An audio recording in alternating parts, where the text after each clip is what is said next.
अस्सलाम वालेकुम।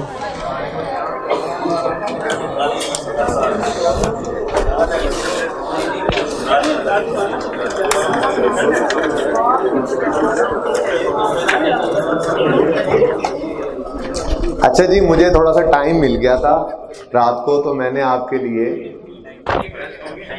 वो सवाल हैंड रिटन कर दिया था। ठीक है जी।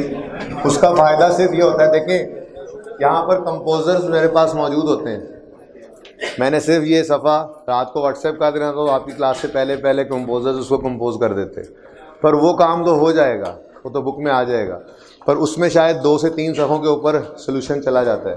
तो मेरी ये चाहत होती है कि एक बार आप सवाल को इस तरह से देख लें जिस तरह से क्लास के अंदर बोर्ड पे सारी चीज़ें आपको नज़र आ रही होती हैं। तो इसीलिए ये कोशिश करके ऐसे ही आपने देखा होगा इस सोल्यूशन में पहले लेजर ज़रा बड़े बड़े होते हैं, आहिस्ता आहिस्ता छोटे होते जाते हैं, वक्त को देखते हुए, जगह को देखते हुए, और आखिरी डिस्पोजल का लेजर देखें है मेरे पास। हाँ, ये बाद में दे देना, वैसे तो रख दे दें इनको, सब चीज़ें दे दें, सब चीज़ें दे दें, बार बार बांटने से अच्छा है। सबसे पहले हम संडे ट्रेडर्स को डिस्कस करेंगे। टेस्ट भी डिस्ट्रीब्यूट हो रहा है, उसको बाद में डिस्कस करना है। ओके,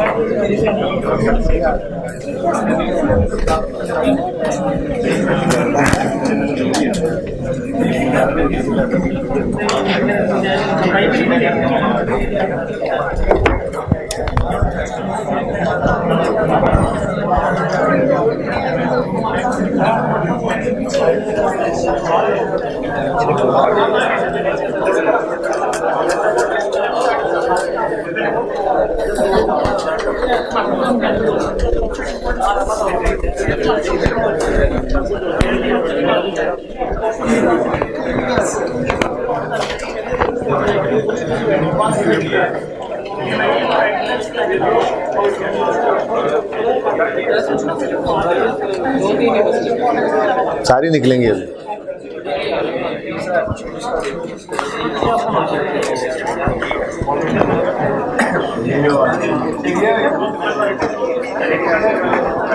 एंड पे ना भाई, एंड पे अगर वो और हैंड आउट पड़ा है FAR 2 वाला अभी तक, वो उठा लें, और जब सबको बंट जाए तो ये 3 चीज़ें हैं, आई थिंक 2 हैं, 3 है, 2 हैं, 2 चीज़ें हैं, 2 बंच इस तरह से रख देंगे ताकि आने वाले बच्चे एक एक उसमें से उठा कर आते जाएं।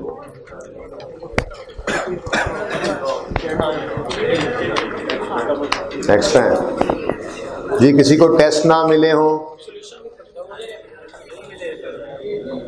इसे भेज दो।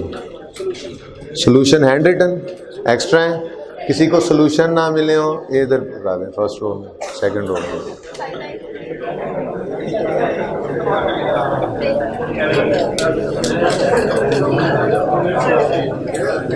भाई पॉज रखें, अभी सिर्फ बंट रहे हैं, 40 मिनट तक यही बात होती रहे, बिल्कुल तफसील से आराम से बात करेंगे इसके ऊपर। उसके बाद टेस्ट की डिस्कशन करेंगे और फिर क्लास से रुखसत दे दूंगा आपको।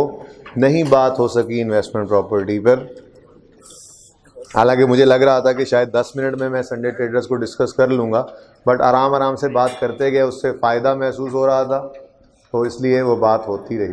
टारगेट पे तो फिर मैंने आज ही देखा है कि हम टारगेट पे तो सही जा रहे हैं, शुक्र है आज नहीं इन्वेस्टमेंट प्रॉपर्टी शुरू किया, ऐसे ही वरना एक दिन पहले फारिग हो जाते। नहीं फारिग आप 31 को कर दूँगा इंशाल्लाह, तो सोचा ही हुआ विद रिवीजन इंशाल्लाह, प्लान यही किया हुआ है, अल्लाह ना करे कोई गड़बड़ ना हो जाए। तो बाकी अभी तक तो FAR 1 के लिए यही प्लान है मेरा, 31 को अल्लाह ने चाहा तो आपको विद रिवीजन छुट्टियों पे भेज दूँगा। अब उसमें प्लस माइनस इंसान के साथ मसले मसाइल लगे हुए हैं, नीयत तो यही है। ओके, अच्छा जी, अब आपने क्या करना है, आपने इस तरह से सवाल और सोल्यूशन आमने सामने रख लेना, जिस तरह से हम ये काम किया करते हैं। अगर हैंड रिटन सोल्यूशन कोई आपको दे देता हूँ तो ठीक है, क्योंकि स्टेप बाय स्टेप हम टिक करते जाएंगे। आज बेटर है आपके पास ब्लैक के अलावा किसी कलर का बॉल पॉइंट हो तो, ताकि आप टिक करते हुए दूर से ही आपको नज़र आ जाए, और जब हम ये सोल्यूशन डिस्कस करके ख़त्म करेंगे बात, तो सारा सोल्यूशन टिक होगा, कोई फिगर टिक से बगैर नहीं होगी। जितना कहा जाएगा वो टिक करके बाकी सोल्यूशन नहीं देखेंगे हम। ये सारा सोल्यूशन ही आपसे डिस्कस होना है, पर स्टेप बाय स्टेप चलेंगे तो बिल्कुल ऐसे ही होगा जैसे हम क्वेश्चन कर रहे हैं। बस थोड़ा सा टाइम बचा लिया मैंने और अपनी एफर्ट बचा ली आपके सामने, क्योंकि क्वेश्चन आप कर चुके हैं घर पे। कितने बच्चों ने अटेम्प्ट किया ये क्वेश्चन? चले, मेरी मेहनत का फ़ायदा तभी था अगर आप लोग ये अटेम्प्ट करके आते। इतने बच्चे जिन्होंने नहीं किया वो अगली बार कर लेंगे, नो इशू। अगली बार तो है ही, इस बार तो उन पास करने की नीयत ही नहीं की उन्होंने, लगता है। अब बातें बंद कर दें भाई, आप जिसको बोलता हो देखूंगा बाहर भेज दूंगा, बस स्टार्ट कर दें जी। हो गया स्टार्ट? अच्छा, फिर दोबारा हाथ क्यों मारा? स्टार्ट तो अच्छा अच्छा जी, सबसे पहले संडे ट्रेडर्स है, रीसेंट अटेम्प्ट का क्वेश्चन है कैश फ्लो का, और ये आपको कल मैंने होमवर्क में दिया था डिस्कस करने के बाद। ओके, अब पढ़ते हैं इसको। सामने क्वेश्चन, सामने सॉल्यूशन, ठीक है। पिक करेंगे हम वन बाय वन, और जितनी बात कहूँगा फौरन उतनी करने के बाद और कोई फिगर देखनी नहीं है। वैसे जैसे आपने ऐसे समझना है कि साफ सफा आपके सामने पड़ा है और वन बाय वन फिगर्स आ रही हैं, फ़ायदा तभी है, ठीक है। घर जाके बेशक एक बार फिर कर लेना इस सवाल को, सोल्यूशन तो अब आपके पास आ ही गया है, ठीक है। Following are the extracts from the financial statements of Itwar traders limited for the year ended 30 June 19। अब रिक्वायरमेंट पे आए। रिक्वायर्ड है prepare Itwar's statement of cash flows for the year ended 30 June 19 using. सबसे पहले फॉर्मेट बनाएंगे, ठीक है। फॉर्मेट आपके सामने, सिर्फ फॉर्मेट देखें तो Sunday traders statement of cash flows for the year ended 30 June 19, operating activities, cash received from customer, paid to supplier, expenses, 2-3 लाइनें खाली छोड़ दी। बिल्कुल मैंने रात को ऐसे ही बैठ के सवाल किए जैसे आपको बोल रहा होता हूँ, जैसे क्लास में कर रहा होता हूँ, ठीक है। उसके बाद लेस इंटरेस्ट टैक्स डिविडेंड लिखकर 1-2 लाइनें खाली छोड़ दी। फिर cash flows from operating activities आ गया। इन्वेस्टिंग एक्टिविटीज़ 5-6 लाइनें खाली, फाइनेंसिंग एक्टिविटीज़ 2-3 लाइनें खाली, फिर नेट कैश फ्लोज और ओपनिंग क्लोजिंग लिख लिया। नीचे working one cash and cash equivalent, opening closing लिखकर उसके बाद वापस सवाल पे आ जाए। ये फॉर्मेट हम बना लिया करते हैं, ठीक है। क्वेश्चन पे आ जाएं अब दोबारा। ओके, क्वेश्चन स्टार्ट होता है बैलेंस शीट से। सबसे पहले क्या गिवन है जी? Property plant and equipment. नहीं है क्यूमुलेटिव अलग से गिवन, तो इसको बुक वैल्यू पे बना लेंगे। लेजर 2, ओपनिंग टिक करें 7240, क्लोजिंग टिक करें 8555 और वापस फौरन आए। कोई और फिगर देखनी भी नहीं है, बारी आने पर ही देखना है वरना समझ नहीं आएगी, ठीक है। बिल्कुल जैसे हम क्वेश्चन का डाटा लिख रहे होते थे सवाल के अंदर, वही काम कर रहे हैं, ठीक है। भाई ना हम टिक कर ही जा रहे हैं, आप क्या करी जा रहे हैं? पेज नहीं है आपके पास, इसके साथ शेयर करो यार, अब देखते तो रहो कम अज कम। पिक्चर ले लो, चलो काम हो जाएगा। मैंने बाद में ये मुझसे लेना सफा याद से, बल्कि नहीं, मैंने अगली क्लास में डिस्कस करना है, अपना पे ही ले लेना जाकर। अच्छा, property plant equipment ledger open हो गया। फिर इन्वेस्टमेंट प्रॉपर्टी। भाई इन्वेस्टमेंट प्रॉपर्टी क्या होती है? अनफॉर्चुनेटली आज शुरू नहीं कर सका, बट थोड़ी सी बात बताता चलूँ ताकि कल भी तो ये बात करनी ही है। अब पूरा स्टैंडर्ड है, 2.5 से 3 दिन का ये सारा स्टैंडर्ड है, तो जो बातें थोड़ी बहुत परेशान करेंगी भी सही आज जो मैं कर रहा हूँगा ट्रीटमेंट के अंदर, वो जब पूरा स्टैंडर्ड ही पढ़ लेंगे तो जाहिर सी बात है उसमें कुछ भी नहीं बचेगा। इन्वेस्टमेंट प्रॉपर्टी जो है वो प्रॉपर्टी प्लांट इक्विपमेंट नहीं है। Investment property property plant equipment नहीं है, तो फिर क्या है? तो पहले ये समझना ज़रूरी है कि प्रॉपर्टी प्लांट इक्विपमेंट क्या है। भाई प्रॉपर्टी प्लांट इक्विपमेंट में वो land, building, plant, machinery, equipment, furniture, vehicle वगैरह होते हैं जो हम बिजनेस के ऑपरेशंस के लिए यूज़ करते हैं, ठीक है। प्लांट लगा हुआ है, प्रोडक्शन हो रही है, आउटपुट आ रही है, बेच रहे हैं। हेड ऑफिस में बैठे हैं, बिल्डिंग है, बिल्डिंग में फैक्ट्री लगी हुई है, वगैरह वगैरह वगैरह, ठीक है। इन्वेस्टमेंट प्रॉपर्टी ये नहीं है। अगर आपने बिजनेस के यूज़ के लिए कोई लैंड लिया है, कोई बिल्डिंग बनाई है, वो प्रॉपर्टी प्लांट इक्विपमेंट है। तो फिर प्रॉपर्टी प्लांट इक्विपमेंट नहीं है कौन सी वाली लैंड और बिल्डिंग? तो स्टैंडर्ड आया नया, उसने कहा जो लैंड आपने लेकर सिर्फ रखी है for the purpose of capital appreciation. कहते हैं ना लोग, प्लाट लेकर रख लो जी, कीमत बढ़ जाएगी। केड़ी कीमत डिगनी है? Capital appreciation. और फॉर रेंटल, प्लॉट लेके खाली प्लॉट किराए पे दे दिया नहीं, घर बना के किराए पे दे दिया। घर है आपके पास, प्लाजा बनाया हुआ है आपने, किस लिए है? बिजनेस के लिए यूज नहीं करते, रेंटल पर्पस के लिए यूज कर रहे हो। तो कैपिटल एप्रिसिएशन या रेंटल पर्पस या बोथ। अगर ये मकसद हो किसी लैंड का या बिल्डिंग का या लैंड बिल्डिंग इकट्ठे का, तो हम उसको प्रॉपर्टी प्लांट इक्विपमेंट नहीं कहते, हम उसको इन्वेस्टमेंट प्रॉपर्टी कहते हैं। ठीक है, रिकग्निशन क्राइटेरिया उसी तरह से है, कल पढ़ाऊंगा, जैसे पीपीई के अंदर है 2 शर्तें हैं, वही 2 शर्तें हैं। ठीक है, लेकिन उसको रिकग्नाइज करेंगे एज इन्वेस्टमेंट प्रॉपर्टी। फिर इनिशियल मेजरमेंट एट कॉस्ट होगी, उसी तरह से डायरेक्टली एट्रीब्यूटेबल खर्चे ऐड होंगे, तो मिलती जुलती चीज़ें हैं। ठीक है, उसके बाद सब्सिक्वेंट मेजरमेंट, अगेन यहाँ पर भी 2 मॉडल्स होंगे, एक कॉस्ट मॉडल जैसे पीपीई में था, और दूसरा रीवैल्यूएशन मॉडल नहीं, फेयर वैल्यू मॉडल। फर्क क्या है? Fair value model, fair value model और रीवैल्यूएशन मॉडल में फर्क क्या है? पहली बात तो ये कि fair value model revaluation model नहीं है। सबसे पहला फर्क तो स्टैंडर्ड ने भी यही लिखा, ये कहता है फेयर वैल्यू मॉडल, और साथ ही उसने लिखा not revaluation model of IAS 16। Mix मत करना, ठीक है। उसके लिए फ़र्क ही क्या है, वो फ़र्क तो अब कल परसों परले दिन पढ़ेंगे स्टैंडर्ड, तो सारी बातें समझ आ जाएंगी। फ़र्क क्या है, अगर भाई करते तो हम प्रॉपर्टी प्लांट इक्विपमेंट को भी फेयर वैल्यू पे लाया करते थे, तो एंट्री करते थे एसेट डेबिट, लेकिन कहते थे इसको प्रॉफिट एंड लॉस में मत ले जाओ, रिवैल्यूएशन सरप्लस क्रेडिट। याद आ रहा है? ठीक है। लेकिन यहाँ पे वो कहता है स्टैंडर्ड कि अगर आपने फेयर वैल्यू मॉडल पे चलना है तो फिर डेप्रिसिएशन नहीं करनी। Now this is the difference. Revaluation model पे डेप्रिसिएशन फिर भी होती थी, उन्होंने कहा या कॉस्ट मॉडल पे रहो या फेयर वैल्यू पे।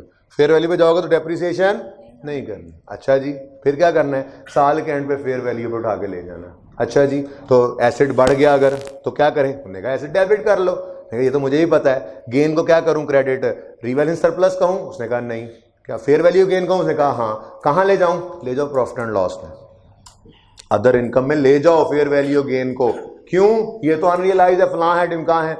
वो सर ने 2-3 दिन में बताना है, फिलहाल सर ने इतना ही बताया, बता रहे हो अपने दिल को, ठीक है, कि ये फर्क है। रिवैल्यू है, मैकेनिज्म वही है, एसेट बढ़ा उधर गेन बढ़ा, लेकिन एसेट बढ़ा के गेन रियल सरप्लस में जाता था IAS 16 के रिवैल्यूएशन मॉडल में। फेयर वैल्यू मॉडल में इसको उठा के ले जाएंगे प्रॉफिट एंड लॉस में, ठीक है।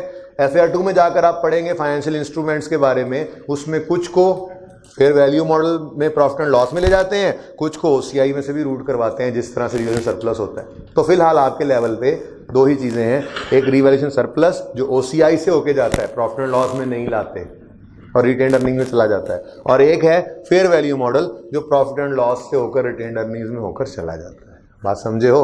तो ये इंशाल्लाह फ़र्क पता लग जाएगा अगले 2-3 दिन में, हमने काम ही यही करना है। तो इन्वेस्टमेंट प्रॉपर्टी रिकग्नाइज कर ली at cost initially, subsequently fair value या कॉस्ट मॉडल पे जा सकते हो। डिस्पोजल भी इसका होगा, बिल्कुल उसी तरह से होगा, और ट्रांसफ़र भी पढ़ेंगे हम। इन्वेस्टमेंट प्रॉपर्टी से यूज़ करने लग गए तो PPE बनाएंगे, PPE से यूज़ रोक दिया इन्वेस्टमेंट प्रॉपर्टी बनाएंगे, इन्वेंट्री से, तो ये इधर उधर सारा कुछ देखेंगे, इधर से उधर, उधर से इधर, ट्रांसफर्स, ये भी एक दिन शायद हमारा इस पर लग जाए, ठीक है। इस स्टैंडर्ड के अंदर बहुत आसान स्टैंडर्ड है, बातें इंशाल्लाह साथ साथ पता लगेंगी। बहरहाल आज आपके मतलब की बात सिर्फ इतनी सी निकली, इतनी देर बोलने के बाद, investment property is not PPE but just like PPE। एक बात। दूसरी बात, अगर फेयर वैल्यू मॉडल पे जाना है तो फिर डेप्रिसिएशन नहीं होती इसमें, फिर क्या होगा, फेयर वैल्यू एडजस्टमेंट होगी। फेयर वैल्यू एडजस्टमेंट, अभी फिलहाल गेन की ही बात कर लेते हैं ना, कल स्टैंडर्ड शुरू करेंगे तो गेन लॉस दोनों की बात देख लेंगे। फेयर वैल्यू एडजस्टमेंट, ठीक है, normally building land normally appreciate ही होता है। बहरहाल फेयर वैल्यू एडजस्टमेंट, एसेट बढ़ाओ और रिवैल्यूएशन सरप्लस नहीं, प्रॉफिट एंड लॉस को ही बढ़ा लो। बस आज के लिए इतना ही, ओके, ठीक है। चलें, बातें पता नहीं कहाँ से कहाँ चली गई। इन्वेस्टमेंट प्रॉपर्टी अगर PPE नहीं है तो अलग से लेजर बनेगा, अलग से बना हुआ है, नीचे देखें नंबर 3, ओपनिंग 11-20, क्लोजिंग 1800। बस ये टिक करके फौरन सवाल पे वापस आए, और एक लफ्ज़ भी नहीं पढ़ना इसके अलावा, क्योंकि अभी तो सवाल खाली सफ़ा है आपके सामने। आपने लेजर ओपन किया, ओपनिंग क्लोजिंग लिखी, अभी तो आपको नहीं पता और क्या लिखा हुआ है, वो तो स्टेप बाय स्टेप लिख रहे हैं ना आप सवाल करते हुए। Okay, next, stock in trade method कौन सा है? डायरेक्ट में ये भी लेजर में जाएगा, वरना ये चेंज इसमें वर्किंग कैपिटल चेंजेस में जाता।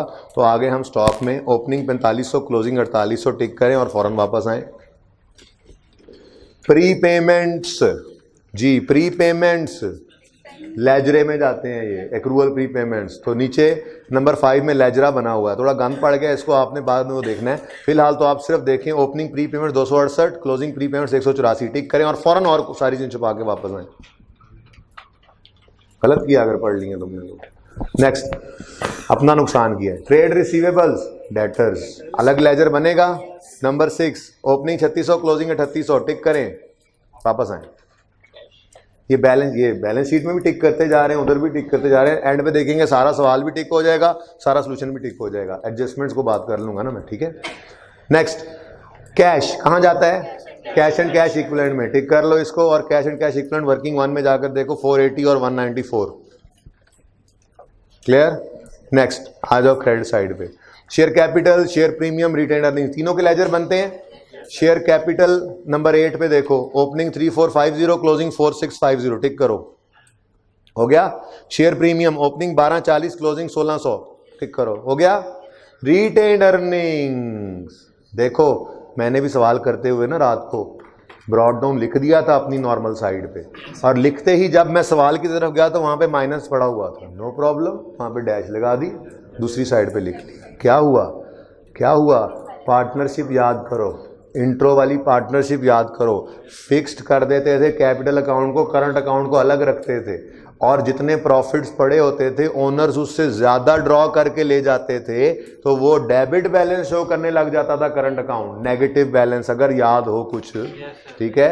बहरहाल जितने प्रॉफिट्स पड़े हैं उससे ज़्यादा ड्रॉ कर लिए हैं या कहीं और यूज़ कर लिए हैं, तो रिटेन्ड अर्निंग्स का बैलेंस नेगेटिव हो गया, नो इशू। नेगेटिव इक्विटी भी कहते हैं इसको, नो इशू।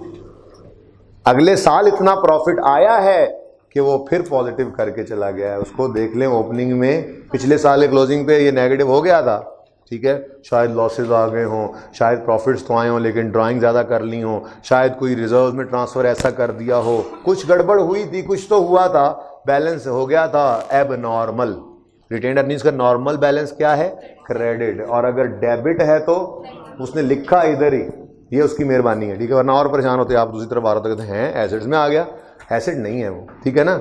बहरहाल रिटेन्ड अर्निंग्स का नेगेटिव बैलेंस। पार्टनरशिप की बैलेंस शीट में फेस के ऊपर आपको उस्ताद कहा करते होंगे इंट्रो के अंदर, फेस के ऊपर कैपिटल और करंट लिखते हुए वहीं पे नेगेटिव शो करो, नेट मत करना, नजर आना चाहिए नेगेटिव, ताकि पकड़ लें उस पार्टनर को जाके, ओ भाई कारोबार नहीं करना, जो पैसे लगाए हैं वो वाले निकालने शुरू कर दिए, चलो प्रॉफिट्स की हद तक तो ठीक था।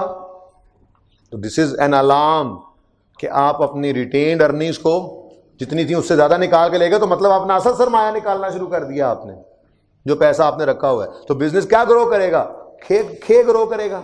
इसलिए आप फौरन जरा एहतियात करो और जरा हाथों हौला रखो, ठीक है ना। तो इसलिए ये नेगेटिव बैलेंस। तो बहरहाल ये तो ऐसे ही बातें थी। रिटेन्ड अर्निंग्स में ओपनिंग देखो, डेबिट साइड पे नजर आया, आज से पहले कभी नहीं आया था ये डेबिट साइड में नजर, कोई नहीं, पहली बार भी जिंदगी में कोई चीजें होती हैं, ठीक है। टिक करें इसको 655 को, और क्लोजिंग नॉर्मल हो गया है 1652, इसको भी टिक कर लें, वापस आ। नेक्स्ट क्या है? लॉन्ग टर्म लोन्स, और नीचे current maturity of long term loans.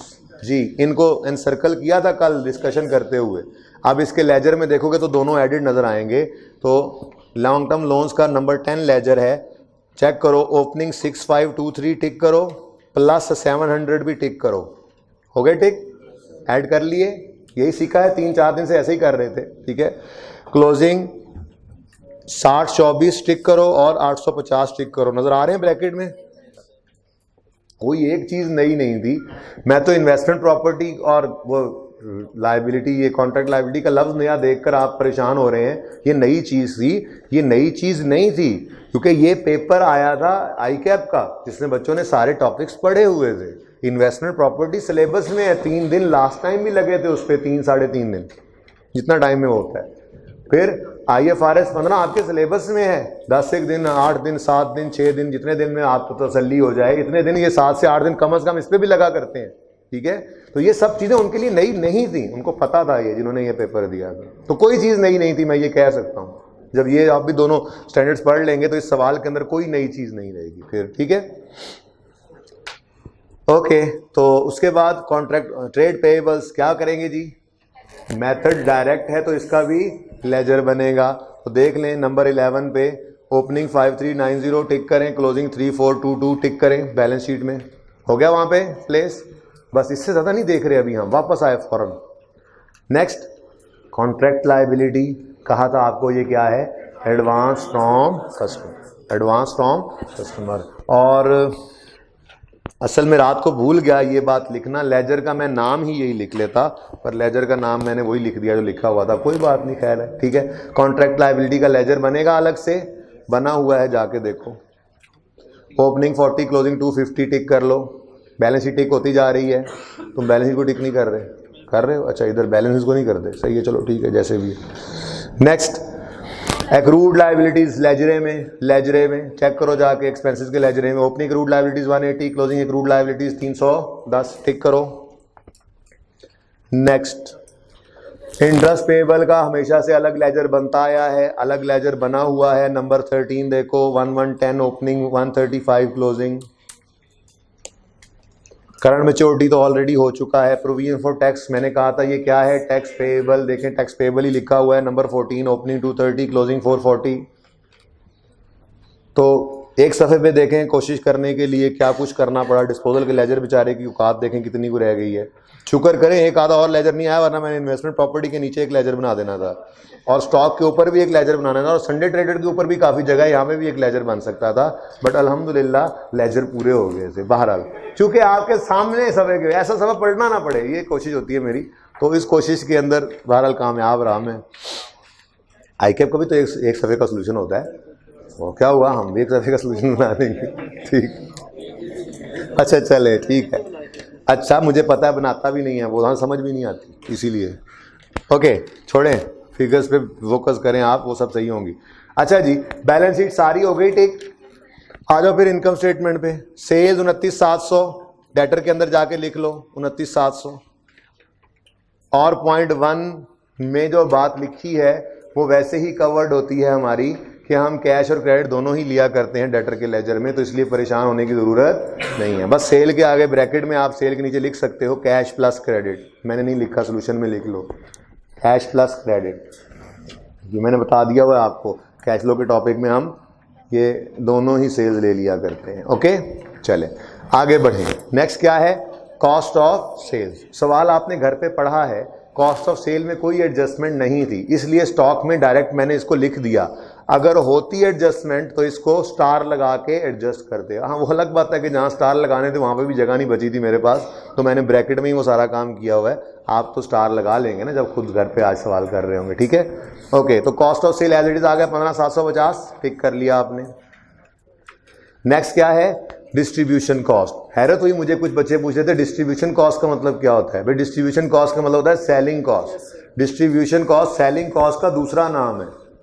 Selling cost या डिस्ट्रीब्यूट करने की कॉस्ट, चीज़ें बेचने की कॉस्ट है ना selling cost. Selling and distribution भी लिखा होता है कभी इकट्ठा ही, कभी सिर्फ सेलिंग लिख दे, कभी सिर्फ डिस्ट्रीब्यूशन लिख दे, इससे परेशान नहीं होना। छोटा सा मसला सिर्फ यही है कि आप FAR 1 में अब इनकम स्टेटमेंट नहीं बनाते, IS 1 वाली, FAR 2 में जाकर बनाते हैं, वहाँ पे जाके आपको पता लगेगा कि सेलिंग डिस्ट्रीब्यूशन एक हेड है। सेलिंग एंड डिस्ट्रीब्यूशन लिख दे, सेलिंग लिख दे, डिस्ट्रीब्यूशन लिख दे, एक ही बात, ठीक है। तो सेलिंग एक्सपेंसेस है ये, ओके। और नीचे क्या गिवन है जी, एडमिन एक्सपेंसेस, एडमिन कॉस्ट। अब इन दोनों के साथ ब्रैकेट लगाएं, खब्बे पासे डिस्ट्रीब्यूशन और एडमिन के साथ लेफ्ट साइड पे ब्रैकेट लगाएं छोटी सी, और इसके साथ लिखें पॉइंट 1 और 2, सॉरी 2 और 3, सही कहा 2 और 3, ये एडजस्ट कर रहे हैं। इनको पढ़ेंगे इनको बारी पर जाकर, लेकिन ये मकसद इसलिए सवाल पढ़ के हम कर रहे होते हैं, मकसद इसलिए पढ़ा लिखवाया इसलिए क्योंकि अभी हमने एक्सपेंस के लेजरे में इन एक्सपेंसेस को लिखना है। और बोलो जो पहले ऑपरेटिंग एक्सपेंस के नाम से इकट्ठा कर देता था, आज उसने यही तो मैंने कहता था selling admin selling admin selling admin को ऑपरेटिंग कहते हैं, वही है। वो सेलिंग एडमिन ने तोड़ के लिख दिए, ऑपरेटिंग नहीं लिखा, तो जाना तो उसी लेजरे में ही है इन्होंने दोनों ने।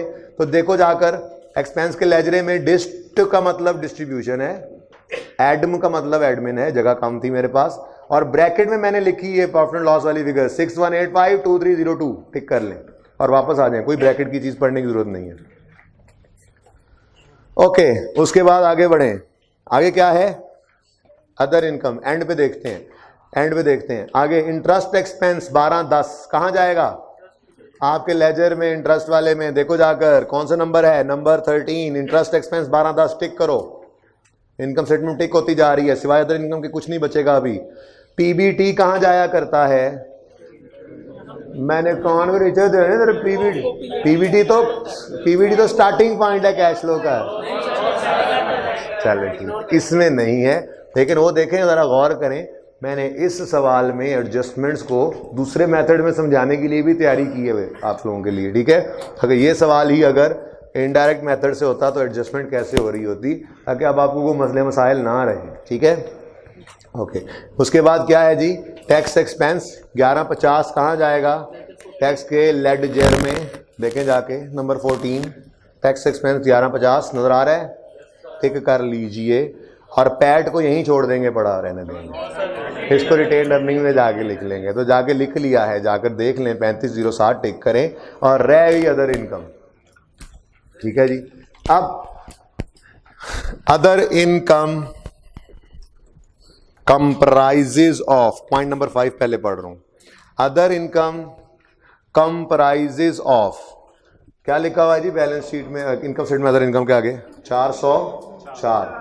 आपने इसके 2 शाखें बनानी है, एक एक उल्लू बिठा लेना है। तो कह रहा है 2 शाखें हैं, एक शाख पे 220 वाला उल्लू बैठा है और एक पर 100। पढ़ाई तो बाद में करेंगे ना कि क्या चीज़ है, ठीक है। पहले 2 शाखें तो वहीं फेस से बनाएं ताकि ये भी टिक हो। कोई अगर टिक हुए बगैर तो हमने छोड़नी नहीं, ठीक है। ओके, नाउ सबसे पहले बात कर लेते हैं increase in fair value of investment property amounting to 220। मैंने आपको कहा investment property is just like PPE.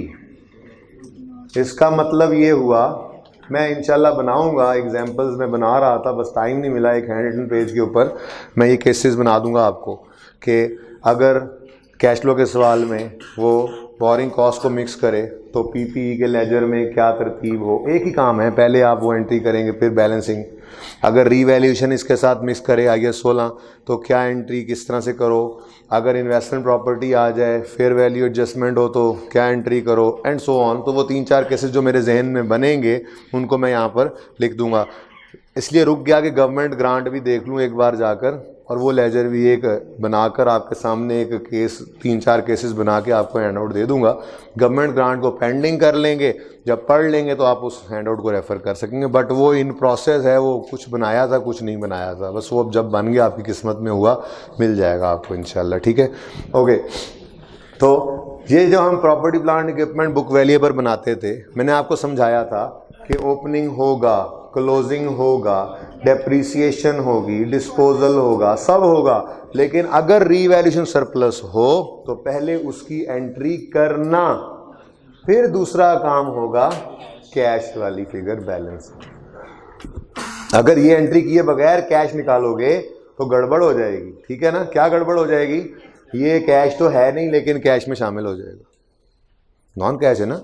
Revaluation पैसे देकर खरीदी है, रीवैल्यूएशन पैसे देकर खरीदी, रीवैल्यूएशन तो पैसे देकर नहीं खरीदी होती, तो नॉन कैश आइटम होती है, ठीक है। ऐसे ही इन्वेस्टमेंट प्रॉपर्टी आ रही है, मिसाल के तौर पे ज़रा समझा देता हूँ। पहले एक प्रॉपर्टी है हमारे पास 80 रुपये की और उसकी आज की मार्केट वैल्यू है 100। तो स्टैंडर्ड ने कहा फेयर वैल्यू मॉडल चाहते हो कॉस्ट, हमने कहा फेयर वैल्यू मॉडल, हमने कहा कंसिस्टेंटली अप्लाई करनी पड़ती है पॉलिसी, ये ध्यान में रखना। हमने कहा हाँ हमें पता है।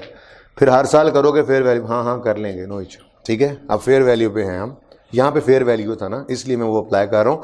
जब स्टैंडर्ड कल पढ़ेंगे तो मैं तो दोनों मॉडल्स ही पढ़ाऊँगा आपको, तो एंड तक 3 दिन के एंड तक हमें सब पता होगा। फिलहाल हाँ जी हमने फेयर वैल्यू मॉडल पे चलना। हमने कहा ठीक है, चुक के ले जाओ इनू 100 थे, ओ सॉरी, इन्वेस्टमेंट प्रॉपर्टी डेबिट और कैश क्रेडिट।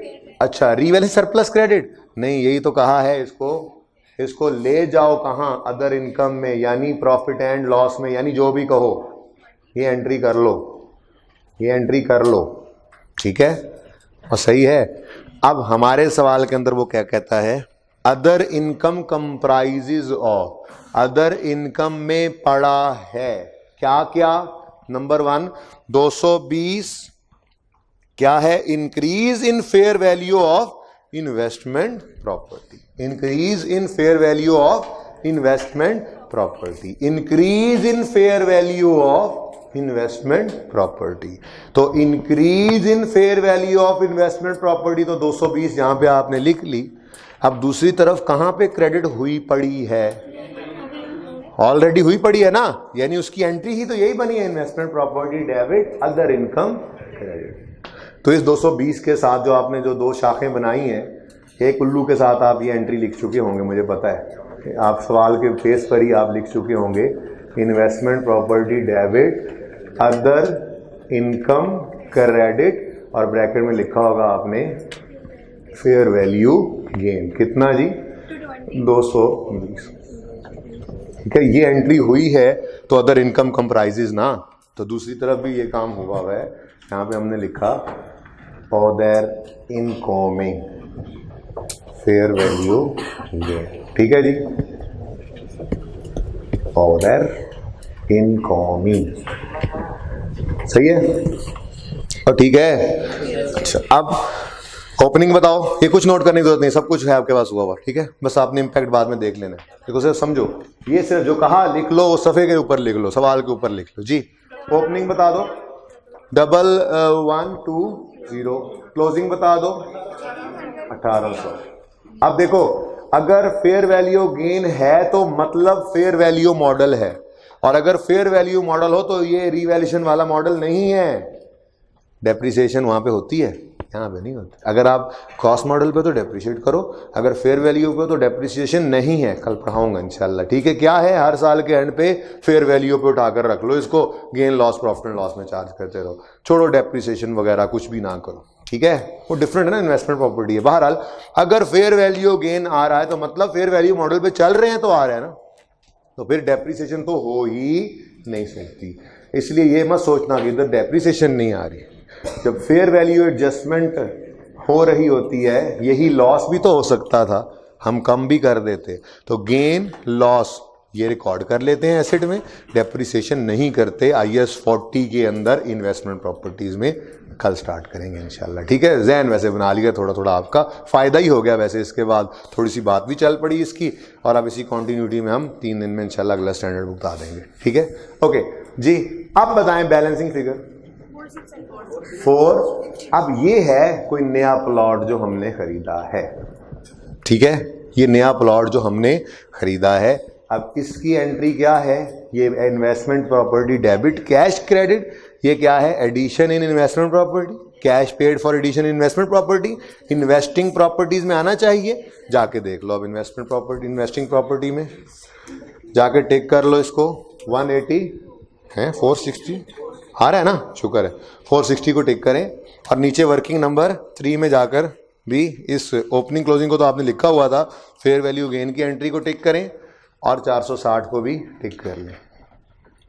ये तो इस सवाल की बात थी, ये सवाल तो हो गया। अब दूसरी बात भी साथ साथ करते चले ना।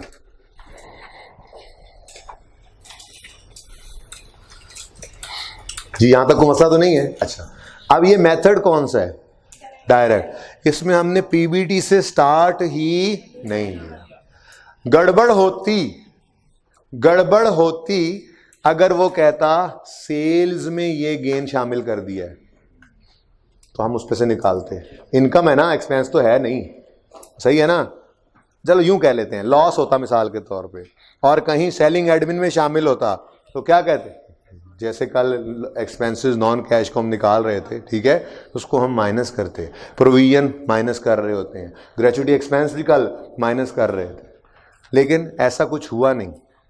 जुनेद जंजुआ जहन के अंदर लेकर आओ, हर सवाल के साथ कंपेयर कर लिया करो उसको। जुनेद जंजुआ के अंदर डेप्रीसिएशन अलग पड़ी थी, हमने जस्ट उसको क्या कर दिया था, इग्नोर इस डायरेक्ट मेथड में। क्यों? स्टार्टिंग पॉइंट तो पीबीटी था नहीं, उसको साइड पे रख लिया। जब डेप्रीसिएशन सवालों में एक्सपेंसेस में ऐड होकर आने लग गई, तो हमने भी उसको माइनस करना शुरू कर दिया। ठीक है।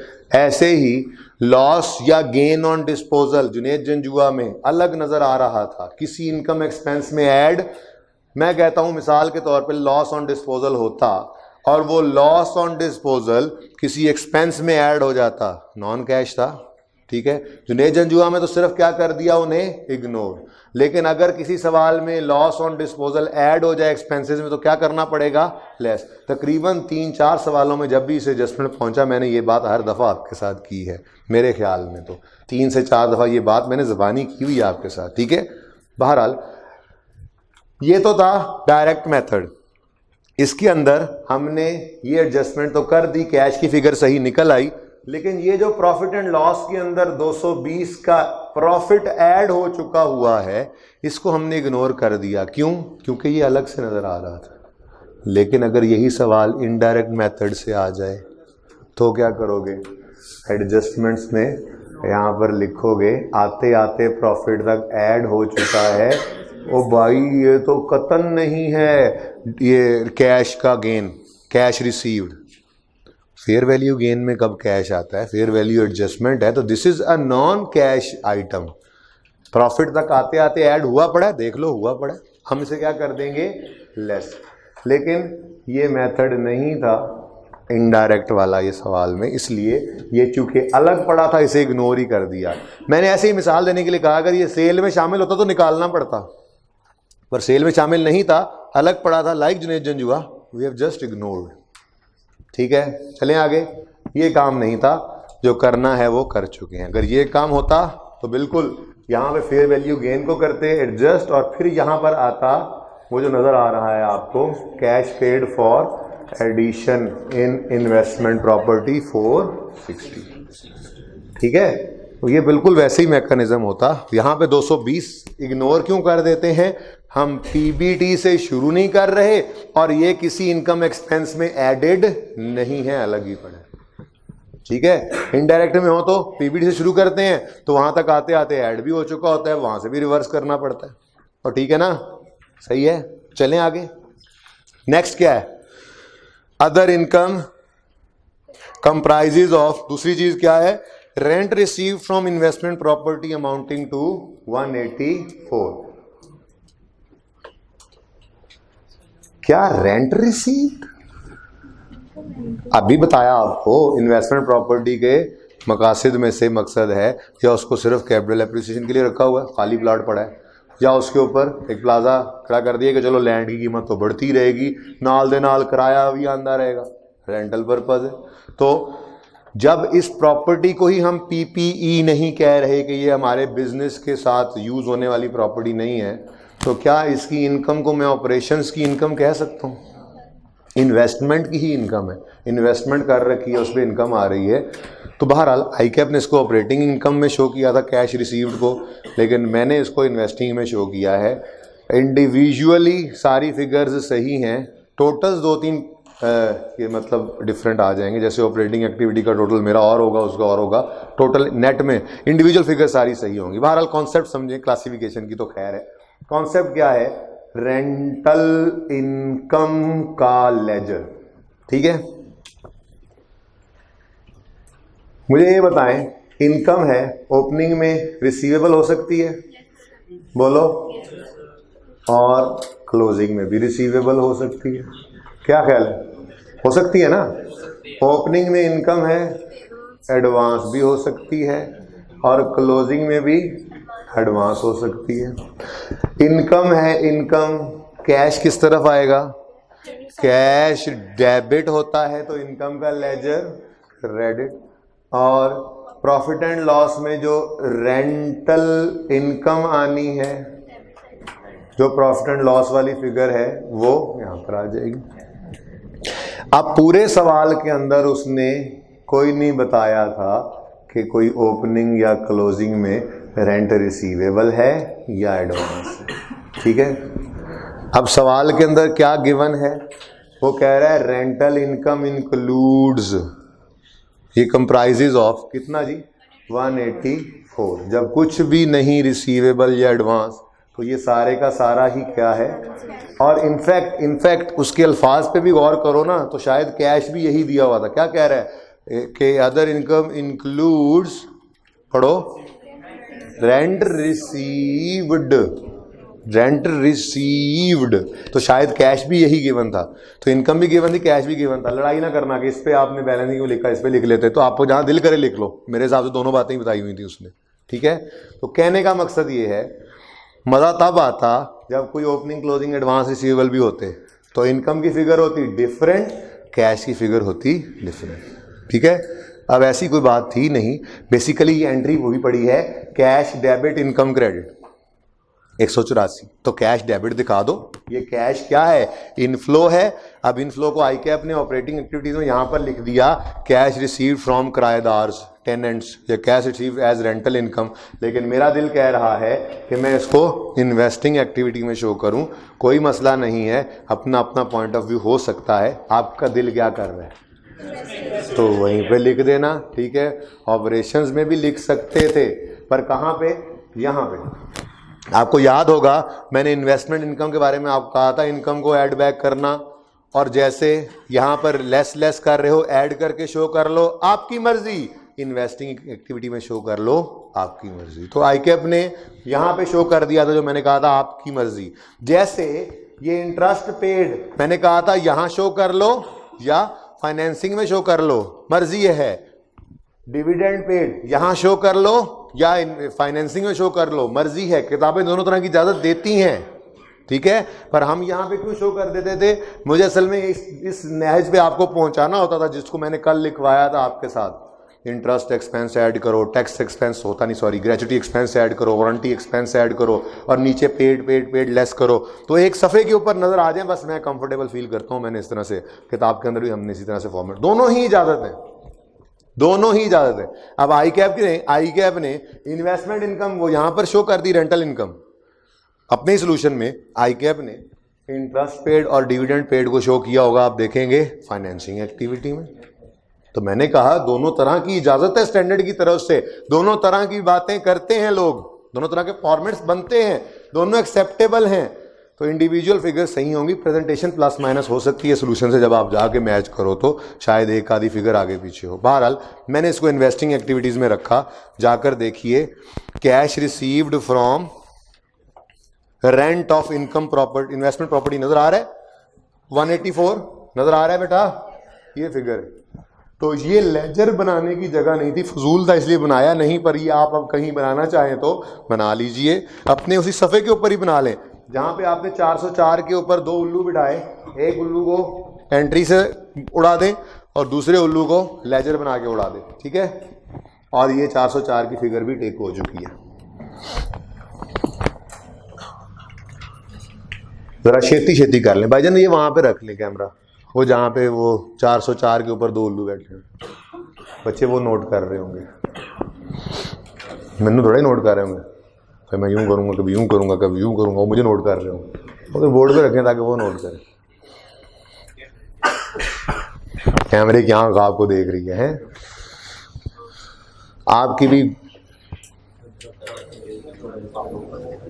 छोड़ा, कैमरे की कहाँ, कैमरे की आंख नहीं देख रही, कान तो सुन रहे हैं ना, सब चुप करो।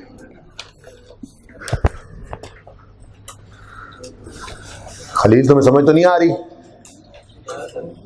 ये जो कर रहे हैं, नहीं समझ, गुड,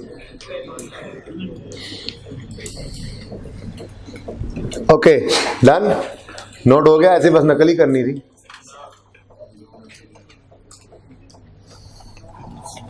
चलें जी, फिर बातों में सारी इनकम स्टेटमेंट बैलेंस शीट टिक हो चुकी है, और बातों में ही 0.1 और 0.5 भी टिक हो गया। मैं तो कहता हूं 0.6 भी टिक कर लो।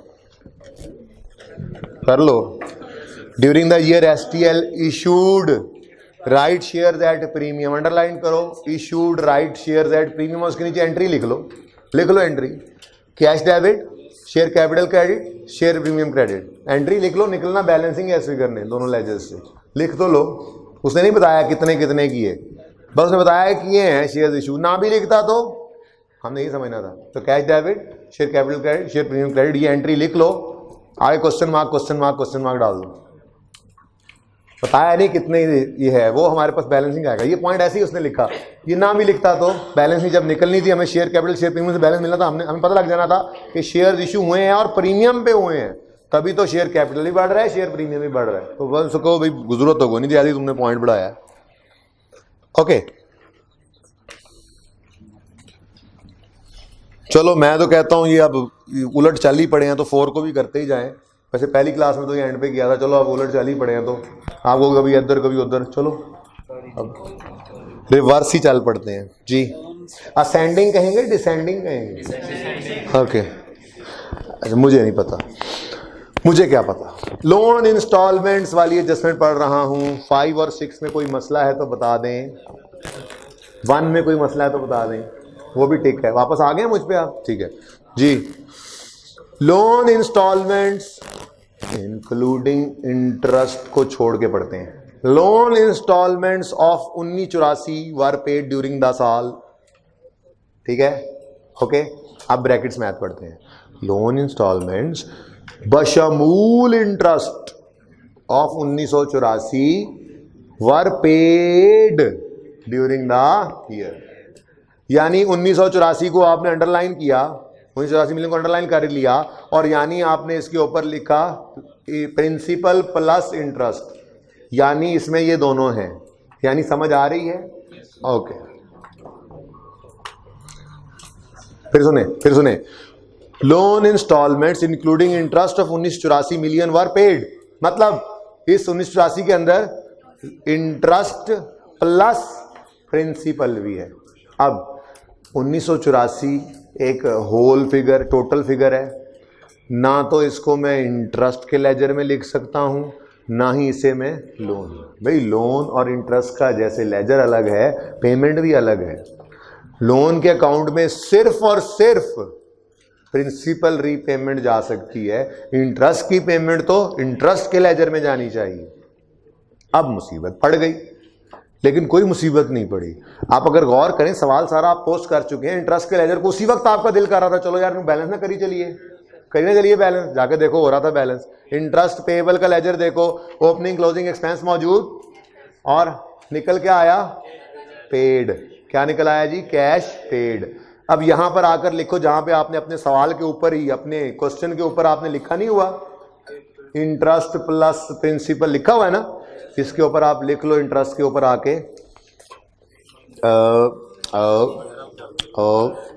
ऐसे ऐसे वो छोटे होते हुए उस्ताद सुना करते ना, वो मजमून सुनाओ कायदे आज़म पे, सर वो कायदे आज़म जो है वो, भाई पता है मुझे 25 दिसंबर वो कायदे आज़म जो है वो, ऐसे ही मैं ज़रा वो सफ़र ढूंढ रहा था। ओके 1185 ये है इंटरेस्ट पेड। वहां पर आपने लिखा इंटरेस्ट प्लस प्रिंसिपल, टोटल वाली फिगर के ऊपर, इंटरेस्ट के ऊपर लिखा 1185। अब 1984 में से अगर 1185 इंटरेस्ट पे हुआ तो बाकी कितना? 799 लोन का प्रिंसिपल रीपे हुआ। ठीक है, अब आके देखो लोन के डेबिट साइड पे 799 आना चाहिए था। आगे देखो लोन में, लॉन्ग टर्म लोन कैश 1984 पे हुआ है टोटल, इसमें से 1185 क्या है? इंटरेस्ट। रेफर किया हमने, वर्किंग 13 से निकला है, तो नेट में 799 क्या है? ये प्रिंसिपल रीपेड। ठीक है, ओके। अब जब ये सब कर लिया, इस लोन को भी भुगता दें, तो लोन की बैलेंसिंग अब डेबिट साइड पे आ गई फिगर। मतलब ऐसा हो सकता है, वो पर लिखा हुआ था लॉन्ग टर्म लोन्स, एक लोन नहीं था, कई लोन्स हैं, कोई रीपे हुआ तो कोई आ गया। अगर अकेला भी लिखा होता ना, तब भी आपने परेशानी होना था इससे, ये डिसबर्समेंट कोई हो गई, कोई रीपेमेंट हो गई, हो सकता है ऐसे भी हो। ठीक है, तो आपने इससे परेशान नहीं होना। अगर उसको ये फिगर डेबिट साइड में ना निकलवानी होती तो वो एडजस्टमेंट नंबर 4 देता ही ना। ठीक है, बहरहाल आपको 450 लोन रेज होता नजर आ रहा है, यानी मजीद लोन लिया, और 799 लोन रीपे होता नजर आया। इसको बेशक ऐसे ही समझ लो कि एक पुराना लोन रीपे किया और एक नया लोन आ गया। ठीक है, तो लोन इस तरह से चलते रहते हैं, लोन्स हैं वैसे भी उसने लिखा हुआ। तो इन्वेस्ट ये फाइनेंसिंग एक्टिविटीज में आकर देखो, loan repaid 799 minus loan acquired 450, plus, दोनों वर्किंग 10 से आ गए हमारे पास, डन। वर्किंग 10 में ही 799 से रेफर कर दिया कि वो मैंने माइनस वाली फिगर वाली वर्किंग वहीं की हुई थी, तो मैंने कहा एग्जामिनर को जाओ उतनी देख लें, ठीक है। वापस आ जाएं, पॉइंट 4 टिक कर लें, पढ़ लें, कोई मसला है तो बताएं।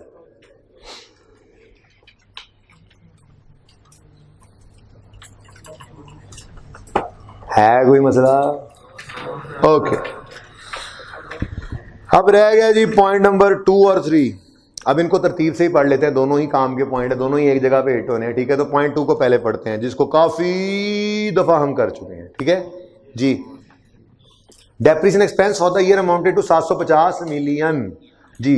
इसकी एंट्री हुआ करती है ना, depreciation expense, debit, asset, credit या डेप्रिसिएशन क्रेडिट, ठीक है। सबसे पहले तो पीपीई के लेजर में 750 आकर लिखो, फटाफट लिखो 750। लिख लिया, मनु दिल बंदे हो, ओके जी। 750 क्रेडिट हो गया। अब अगर ये होता वो परले वाला मेथड तो क्या करते, प्लस कर देते सारा 750, लेकिन यहाँ पे मुसीबत और है, यहाँ पे एक्सपेंस के लेजरे में, अच्छा जान छुड़ानी थी ना, अगर लेजर एक ही था, एक्सपेंसेस का टोटल करके उसमें से भी माइनस कर सकते थे, ठीक है। लेकिन मैं चलो आपको ये से अगली क्लास के लिए ज़हन में आ गया। अब मेरे यहाँ पर ये ब्लैंको करके ना डिस्ट्रीब्यूशन एंड एडमिन भी लिखा जा सकता था। चलो आपको समझ आ गई, वैसे पॉइंट पे तो पहुंच गए। क्या मतलब, सेलिंग और एडमिन दोनों ही इस लेजर में आ रहे हैं। वैसे ज़्यादा अच्छी समझ इस तरह से आती है, बहरहाल सेलिंग और एडमिन दोनों ही इधर आ रहे हैं, तो डेप्रिसिएशन सारी की सारी यहीं से ही माइनस होनी है। तो सेलिंग एडमिन को भी ऐड कर लेते और डेप्रिसिएशन को भी इकट्ठा ही माइनस कर लेते तो काम हो जाना था, ठीक है। बहरहाल सोचता हूँ ब्रेक के अंदर इस तरह से वर्किंग चेंज करनी है तो कल आपको बता दूंगा, आप भी चेंज कर लेना। अभी ज़रा मुश्किल तरीके से हुई पड़ी है तो कोई बात नहीं, आप आसान तरीके से घर पे कर लेना। 7 अभी ख्याल आया, आपसे शेयर भी कर दिया ताकि आप ये ना कहें आसान तो सही नहीं, बाकी सुबह वालों को सुबह बताना पड़ेगा। ओके 750, ये भी तो सिखाना था ना। 3:1 भूल जाते हैं आप। 3:1 का मतलब एक केक के, एक पिज़्ज़ा के 4 हिस्से हैं, 3 एक को मिल रहा है, एक को, तो 4 में से 3 और 4 में से 1। अगर पार्टनरशिप याद हो इंट्रो वाली, तो हम इस 3:1 को कर दिया करते थे 3 + 1 = 4। 3/4 1/4, ठीक है जी। वो जो भी है 75 कर लो, 75 को जी हम इसको भी परसेंटेज में कन्वर्ट करना चाहते हैं, कर लो भाई, ठीक है। ओके जी कर लो जी। हमने तो वो मैं डिविडेंड के लिए सिखाया हुआ है, राइटेशन के लिए सिखाया हुआ है। ज़रूरी नहीं कि यहाँ पे भी आप उसको अप्लाई करने लगे, टाइम ज़ाया होगा, पता ही आप कैलकुलेटर पे कर लेंगे ये तो आप बड़ी आसानी से, ठीक है जी। वहाँ भी कर लेंगे 560, चलो पेपर में यही लिखा हुआ है, मैं से 3 कर लेना चाहिए था मुझे, ये पिछली क्लास में ख्याल आ गया था। और 1 ओके। अब देखो ये दोनों एक्सपेंसेस हम लिख चुके थे ऊपर एक्सपेंसेस के लेजर में, ये देखो जाकर, ये समझाने के लिहाज से तो बेहतर है इसको अलहदा रखा गया है ताकि थोड़ी प्रैक्टिस हो जाए अच्छी तरह। डिस्ट्रीब्यूशन में 562.5 पड़ी है, निकाल दी वहाँ से, देख लो, टिक कर लो। और सेलिंग में 187.5 पड़ी है, वो भी निकाल दी। अब मैं ये कह रहा हूँ पेपर के अंदर आप टाइम बचा सकते थे, कैसे? एक ही लेजर में जो सारे एक्सपेंस गए हैं और एक ही कैश निकलना है, तो इन दोनों एक्सपेंसेस को ऐड कर देते और डेप्रिसिएशन को एक ही बार इकट्ठा माइनस कर लेते, बहुत टाइम सेव हो जाता, ठीक है। अगली क्लास में ऐसे ही करूंगा, आपने ऐसे कर लेना जब घर पे करना है। ओके ओके नेक्स्ट, आगे बढ़ो। नंबर 2 हो गया है, ठीक कर लें। नंबर 3 डिस्ट्रीब्यूशन कॉस्ट इंक्लूड्स, कल्ले डिस्ट्रीब्यूशन पढ़ लें उन्हें, वो 6185। यहीं पे जाके तो मुझे एहसास हुआ था, देखें अगर आप वो जो मैंने गंद मारा हुआ थोड़ा सा लेजर में, डिस्ट्रीब्यूशन और एडमिन इकट्ठे ही लिख दिए थे, फिर मुझे ख्याल आया ओहो अगर अलग दिखाना है तो ज़्यादा था चाहिए, तो फिर मैंने काट दिया था इसको, ठीक है। था मीन्स जगह, ओके जी। साथ साथ पंजाबी की क्लास भी चल रही होती है थोड़ी थोड़ी, ऐसे कॉन्सेप्ट्स 2-4 पंजाबी की भी 2-4 कॉन्सेप्ट्स, ओके। सुने, उर्दू के तो चल ही रहे होते हैं, अकाउंटिंग तो हम पढ़ ही लेते हैं, वो तो मतलब ही नहीं है, वो तो पढ़ ही लेते हैं, ठीक है। Accounting is no problem for us. Urdu is problem for us. Pashto is problem for me also. Okay, so don't talk about Pashto. तुम लोग हर दफा आते हो 6 महीने मुझसे सब कुछ सीख के जाते हो, कभी पश्तो सिखाई मुझे? बेशर्मो, सारी अकाउंटिंग सीख के जाते हैं मुझसे, मैंने कभी एक क्लास भी ना कहा ओ मत करो, चुप करो।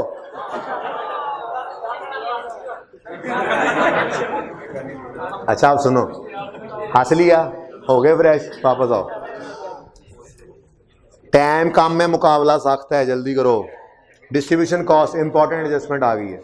डिस्ट्रीब्यूशन कॉस्ट इंक्लूड्स, देखें अलहदा रखने का फायदा बहरहाल समझाऊंगा उन बच्चों को भी ऐसे ही कि पर्चे में ऐसे कर लेना, लेकिन अलहदा रखने का फायदा यह है कि बात रिवाइज होगी अच्छे तरीके से, ठीक है। जैसे डिस्ट्रीब्यूशन कॉस्ट अकेली में इंक्लूडेड है क्या, 40 million in respect of loss on disposal. तकरीबन 3 दिनों से मैं ये बात जबानी कर रहा था, हुआ नहीं था ऐसे कि लॉस ऑन डिस्पोजल हो और ऑपरेटिंग एक्सपेंसेस में शामिल कर दे, या फेस पे अलग ही पड़ा होता था या होता ही नहीं था, नॉर्मली गेन होता था और वो तो वैसे ही अलग होता है।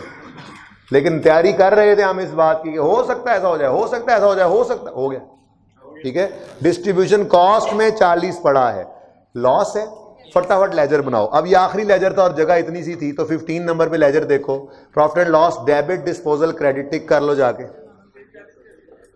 क्या कैसे आया 40 उसने बताया हुआ भाई, किधर सवाल है? 40 उसको गिवन है बेटा, क्या बोलो? अच्छा नहीं, क्वेश्चन अगर बाकी क्वेश्चन है तो पूछ लो, कोई कंफ्यूजन लेके ना आगे बढ़ो। 3:1 तो डेप्रीसिएशन है, डेप्रीसिएशन 750 में से 187 जो है वो सेलिंग में पड़ी है और इसमें एडमिन में पड़ी है, और 562 जो है वो सेलिंग में पड़ी है, वो अलग है, वो पॉइंट खत्म हो गया, अब नया पॉइंट शुरू हुआ है।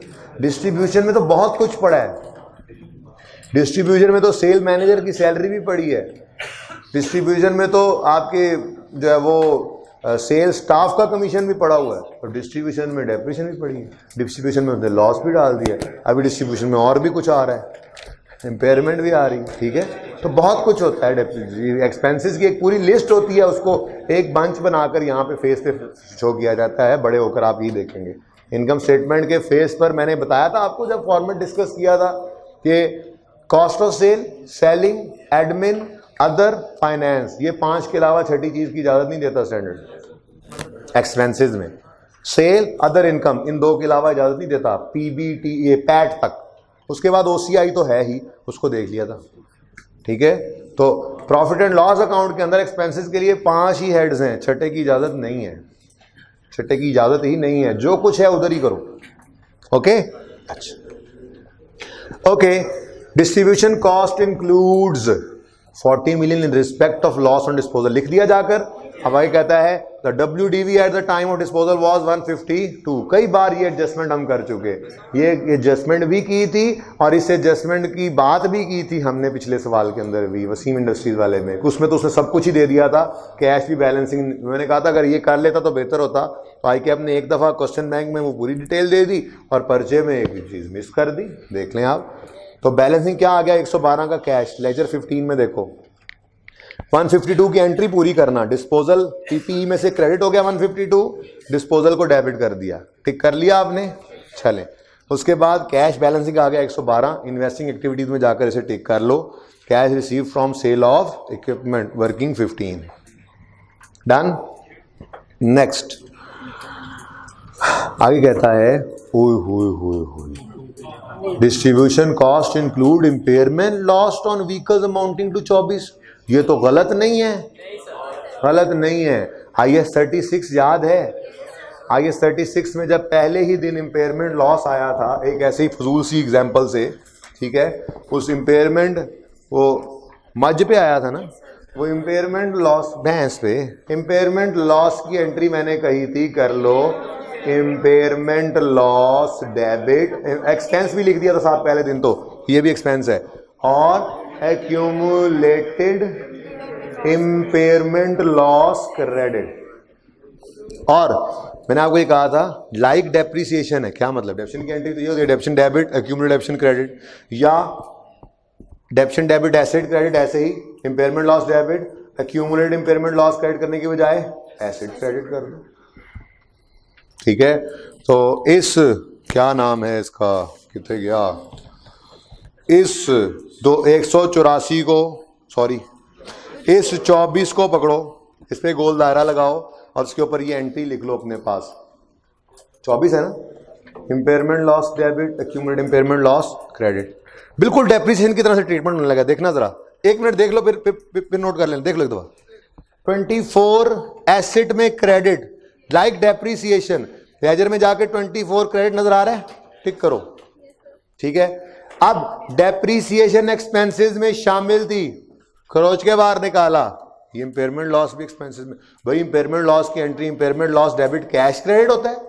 नहीं, this is also a non cash expense. तो ये 20 भी क्या करोगे, लाइक डेप्रिसिएशन माइनस करना है। पड़ा सिर्फ डिस्ट्रीब्यूशन में है ना, तो जाके उसको डिस्ट्रीब्यूशन में से माइनस कर दो। दोनों ही माइनस हो रहे हैं, देखो 40 भी नॉन कैश था माइनस, 24 भी नॉन कैश था माइनस। क्लियर? ठीक है। इनडायरेक्ट मेथड होता तो यहां पर हम लेस करते, ठहर जाओ पूरी बात ही अब करने दो। यहां पे हम लेस करते रेंटल इनकम, ठीक है, वो सेम आई है, सॉरी कितनी थी 180। ये यहां पे हम लेस करते रेंटल इनकम, यहां पे हम लिखते रेंट रिसीव्ड पॉजिटिव। अब सारी बात कर ही लेना, भूल गया था ये, ठीक है, पॉजिटिव। आगे बढ़ो, यहां पे हम ऐड बैक करते लॉस ऑन डिस्पोजल, कितना 40, और यहां पे हम लिखते कैश रिसीव्ड 112, ठीक है। यहां पे हम ऐड बैक करते इंपेयरमेंट लॉस, जैसे हम ऐड करते हैं डेप्रीसिएशन एक्सपेंस, ठीक है जी, और ठीक है ना। अब ये यहां पर कितना होता है 24 ऐड करते, जैसे ये 750, सारा सवाल ही होता जा रहा है। मैं होमवर्क में दे सकता हूं इसको डायरेक्ट मेथड में, आपको कर भी सकते हैं, आप इसको कर भी लेंगे आप, उम्मीद है। क्या ख्याल है? ओके, पिछले बच्चों को तो मैसेज करवाना पड़ेगा। आप ये करेंगे, सुने, चुप करें। रीसेंट अटेम्प्ट, यार वैसे इससे मुझे सोल्यूशन देना पड़ेगा, मैं सोल्यूशन को नहीं देना, खुद ही करना है बस, जैसे भी करो। ये कर दिया ना सोल्यूशन, मैं नहीं दूंगा सोल्यूशन। रीसेंट अटेम्प्ट मैंने भी ऑपरेटिंग एक्टिविटी बना के दे देनी, कोई मसला नहीं है। रीसेंट अटेम्प्ट, सुनो, recent attempt using indirect, director वो हुआ बड़ा है, ठीक है, शक्लें मत बनाओ अब्दुल्ला। सेकंड, आप लोगों ने पास पेपर 6 किया हुआ है, पास पेपर 9 किया हुआ है, एक नजर पढ़ के आ जाना, कोई क्वेश्चन होगा तो उसका आंसर दिया जाएगा। पहले 10 मिनट की बात कर रहा हूं। और टेस्ट क्वेश्चन नंबर 1 अभी डिस्कस होना है, 10 मिनट का सवाल था वो, उसके बाद वो आप कर लेंगे घर पे, ये भी होमवर्क। हाँ, सिर्फ ऑपरेट, इसकी बनानी ही सिर्फ ऑपरेटिंग है बेटा। यूजिंग इनडायरेक्ट मेथड का मतलब क्या है, सारा काम फिर करोगे, कोई जरूरत नहीं है। सिर्फ आपने ऑपरेटिंग एक्टिविटीज का, वो जैसे जुनेद जंजुआ मैंने किया था, सिर्फ वहां तक डिफरेंट हो गया, बाकी सब क्या था, सेम, ठीक है।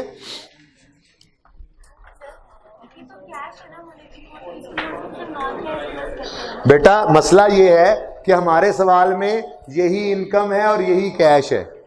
जैसे पहली दफा इंटरेस्ट एक्सपेंस सेम आ गया था सवाल में, तो कहा था डिफरेंट होगा, वो होना शुरू हो गया था। यहां पे रिसीवेबल पेबल कोई होता, रिसीवेबल या अनअर्न्ड होता, तो डिफरेंट फिगर्स होती तो डिफरेंट नजर आती हैं आपको। अब मसला ये ना, फिगर ही सेम है, तो क्या करूं, जो इनकम थी वही रिसीव भी हो गई, अब मैं क्या कर सकता हूं, इसका सेम ही रहेगा। लेकिन बताया आपको बेटा, नॉन कैश क्या है 184, और कैश भी क्या है 184। दो एंट्रियां नहीं पड़ी, cash debit, income credit, there is no difference between them, there is no unearned, there is no receivable. तो जितनी इनकम बनती थी सारी रिसीव हो गई। तो इसको मैंने सिर्फ प्रेजेंट किया है कि कभी ना हो बराबर, तो ये ऐसे ऐसे आएगी जगह, ठीक है जी। अब ये इंपेयरमेंट और डेप्रिसिएशन रिवर्स होने के बाद क्या फायदा देते थे, आपके प्रॉपर्टी प्लांट इक्विपमेंट की बैलेंसिंग फिगर बिल्कुल करेक्ट होती थी, जाके देख लो। कैश बैलेंसिंग कितना है 2241, ठीक है, और ठीक है, तो 2241 को टिक करो। पहले 2 लेजर्स हो गए, इन्वेस्टमेंट प्रॉपर्टी कर चुके थे। स्टॉक में से बैलेंसिंग फिगर आएगी क्रेडिटर्स 16050, उठा के ले जाओ इसको वर्किंग 11 में, 16050 देखो नजर आ रहा है। यहां से बैलेंसिंग निकला कैश पेड टू सप्लायर्स 18018, जाके टिक करो वर्किंग 11। वापस आओ एक्सपेंसेस के लेजर में, लेजर ए में 6185 में से 562.5 40 और 24 माइनस हुए हैं तो आंसर आया 555 एडमिन में से एक ही चीज माइनस हुई थी 2114.5 आया। बैलेंसिंग कैश आया 7459, जाकर देखो cash paid to for expenses working 5 की नजर आ रहा है। डेटर से बैलेंसिंग आया 29,500, ये डिस्कशन कल हो चुकी थी एडजस्टमेंट की, ये वाली एडजस्टमेंट हो गई थी डिस्कस। डेटर का बैलेंसिंग है 29,500 और नीचे जाकर देखो 12 में कॉन्ट्रैक्ट लायबिलिटी से कैश आया है 210। कल ये बात हो गई थी, मैंने कहा था ऑपरेटिंग एक्टिविटी में जाकर लिखोगे कैश रिसीव फ्रॉम कस्टमर। भाई कैश तो आ गया है ना, हमें नहीं इससे परवाह कि इनकम बनी या नहीं, लायबिलिटी बनाई हुई है हमने, पर कैश तो है ना रिसीव ड्यूरिंग द ईयर, तो इसलिए वहां पर दोनों नजर आए 29,710 का टोटल, एक वर्किंग 6 से 29,500, वर्किंग 12 से 210। कल ये बात हो चुकी है। Okay next, retained earnings opening PAT closing given था, बैलेंसिंग फिगर डिविडेंड पेड की निकली। अगर कोई ओपनिंग क्लोजिंग डिविडेंड नहीं है तो सारे का सारा पे हो गया, जाके देख लो डिविडेंड पेड वर्किंग 7 1200 टिक कर लो।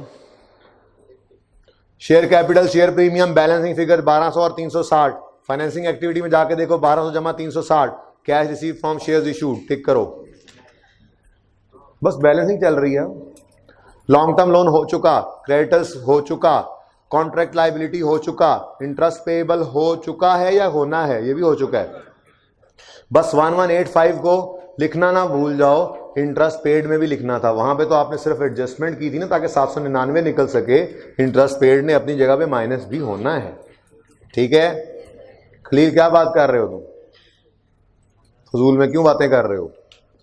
नेक्स्ट, टैक्स पेएबल में से टैक्स पेड निकला 940, जाकर देखो टैक्स पेड, सिर्फ बैलेंसिंग फिगर निकल रही हैं, उनको अपनी जगह पर लिख रहे हैं। और डिस्पोजल तो हमने कर लिया था जो इसका करना था। मैंने आपको ये कहा था कि अगर आप सोल्यूशन देखेंगे तो आपको ए बी जो है वो ए बी और सी इनके इंडिविजुअल बैलेंसेस डिफरेंट मिलेंगे, बट नेट में 286 का नेगेटिव ही होगा। ठीक है, बहरहाल उसकी वजह यही है कि डिविडेंड और इंटरेस्ट उसने फाइनेंसिंग एक्टिविटीज़ में दिखाया होगा, हमने वही ऑपरेटिंग के नीचे अलग से दिखा दिया। ठीक है, उसने ये रेंट रिसीव्ड जो है वो ऑपरेटिंग में दिखा दिया हुआ है, हमने इसको इन्वेस्टिंग में दिखाया, तो प्लस माइनस हो जाती हैं चीज़ें, इंडिविजुअल आइटम में कोई फर्क नहीं होगा। ए का टोटल है 908, बी का टोटल है 2405, ये 2405 है। असल में मैं बोल्ड करने के चक्कर में ना दोबारा जब बॉल पॉइंट फेरा उसके ऊपर पॉइंटर था तो वो 5 को 6 बनाने की कोशिश की उसने, इससे परेशान ना होइएगा और मजीद गंद ना डालो। अब 5 है और तू गंद पाला, पहले मैं थोड़ा गंद पा गए हैं जी। 2405 financing activities total 1211, net total 286, negative 480 लिखा तो 194 आ गया। टेस्ट ओपन कर लें स्टूडेंट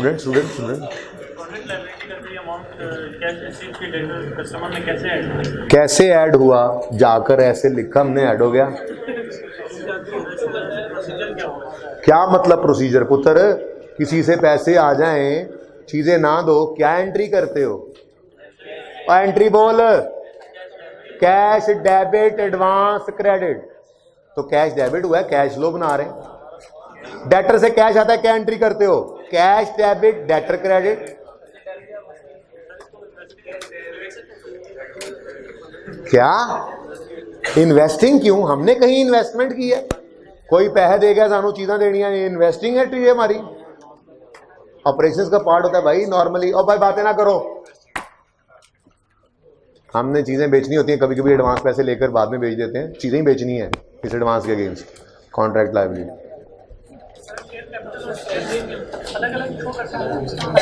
ये कोई सवाल है?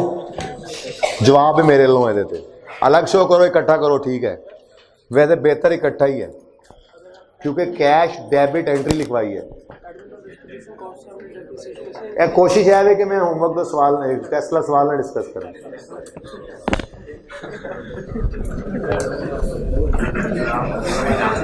टेस्ट ओपन करें।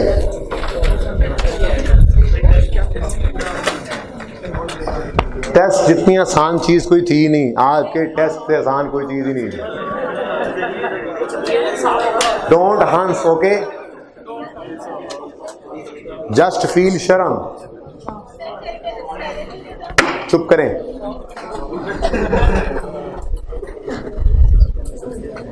अल्लाह से मांगते रहा करें कि अल्लाह हमारे पल्ले कुछ नहीं है।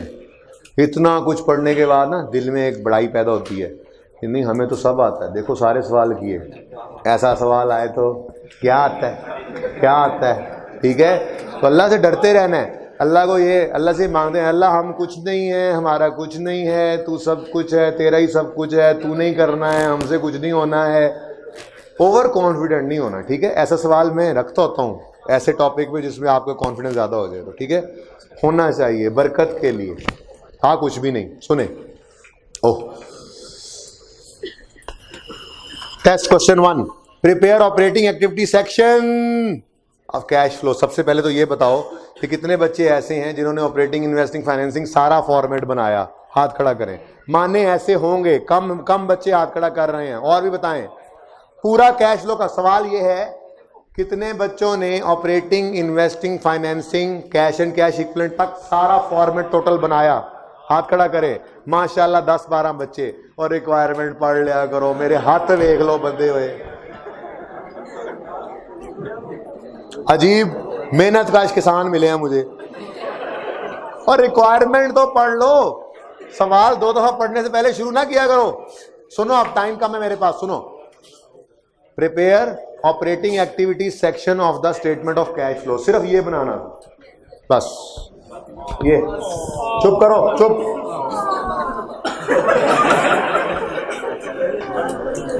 ठीक है, जाओ फिर, तुझे नहीं पढ़ना। सबसे पहली बात, अब्दुल्ला तुम खड़े हो जाओ। दूसरी बात, पीछे चले जाओ। तीसरी बात, पहले तुम बोले थे, दूसरी आवाज तुम्हारे बाद किसी ने निकाली। चल पीछे, ओके। सबसे पहली बात, सवाल में एक बोल्ड फिगर में कुछ लाइन लिखी हुई थी जो मैंने खुद से मिटा दी। लिखा हुआ था इग्नोर कॉरेस्पॉन्डिंग फिगर्स। मैं कहा छोड़ो परे, 3 दिन से बता रहा हूँ कि इनकम या एक्सपेंस की कोई फिगर प्रीवियस ईयर की कैश फ्लो के सवाल में आ जाए, उसे इग्नोर करना। बल्कि उससे पहले भी 1-2 बार कर चुका था बात, पर बड़ी स्ट्रेस दे रहा था कुछ दिनों से, ठीक है। तो मैंने कहा जब बताया हुआ है तो खुद ही डिसाइड करें ना। ये क्या मतलब, सेल्स, इंटरेस्ट और प्रॉफिट आफ्टर टैक्स 40, 30 और 4800। सबसे पहले तो इसको काट दे, इसका कोई यूज नहीं था हमारे सवाल में। ओनली टू परेशान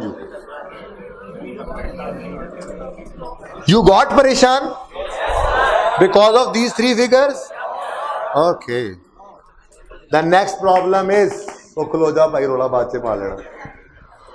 नेक्स्ट प्रॉब्लम इज, मेथड है, उसने कहा यूजिंग डायरेक्ट मेथड, और प्रॉफिट एंड लॉस अकाउंट मौजूद नहीं था। तो हमें सबसे पहले जिस चीज़ की तरफ ध्यान देना था वो ये था कि हमारे पास इनकम स्टेटमेंट नहीं है, प्रॉफिट एंड लॉस अकाउंट नहीं है, हमने ये बनाना था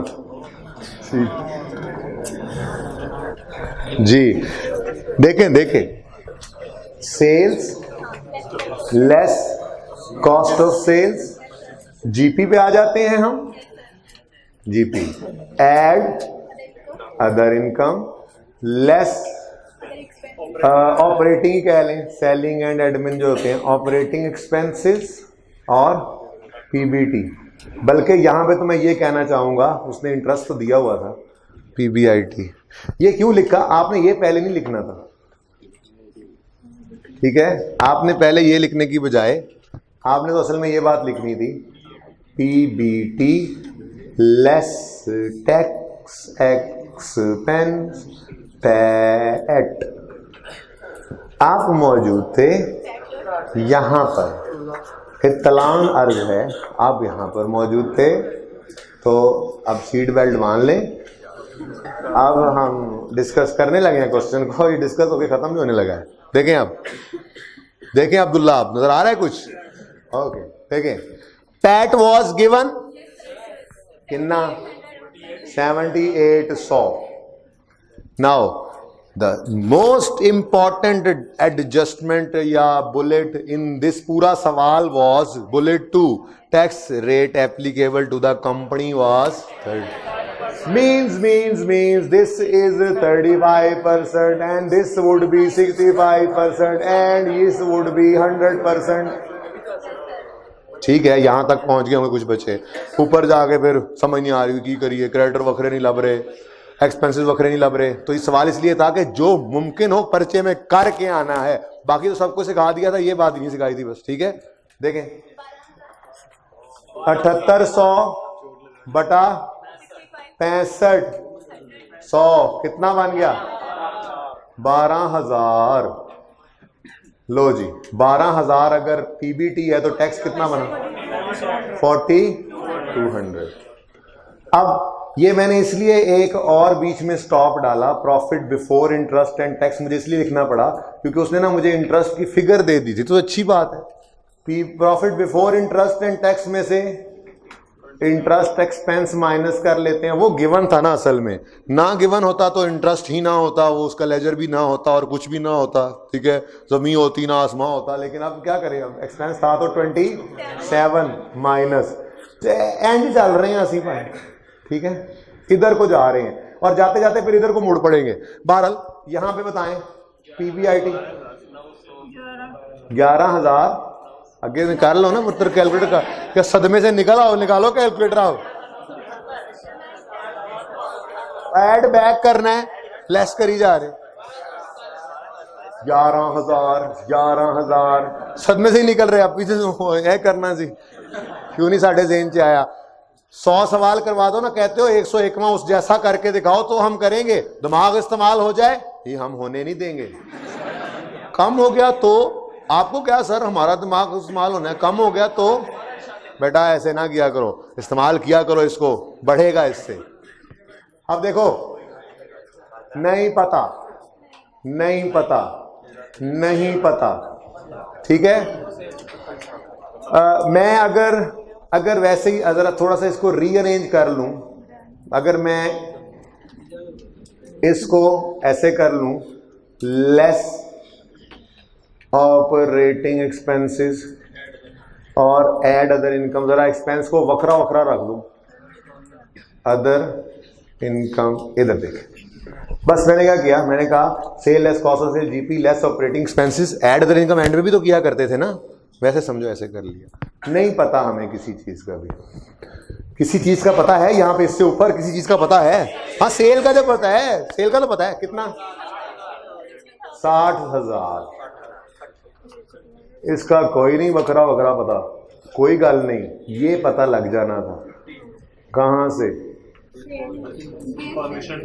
डिस्पोजल का अकाउंट, बाकी तो सब बनने थे, PPE, stock in trade, trade debtors, provision for doubtful debts and trade creditors. ऐसे ही एक एडजस्टमेंट पढ़नी थी। New machine costing 1800 was purchase addition, a machine with a carrying amount of 200 was sold for 250। वाह जी वाह। पीपीई से book value आई, cash ये आ गया, और there was a gain, profit and loss में गेन, तो अदर इनकम मैंने लिखा गेन ऑन डिस्पोजल। लो एक और चीज पता लग गई, मुबारक हो, वर्किंग का रेफरेंस दोगे, वर्किंग का reference 50। Now we had a भूरी मज इन आर बाड़ा,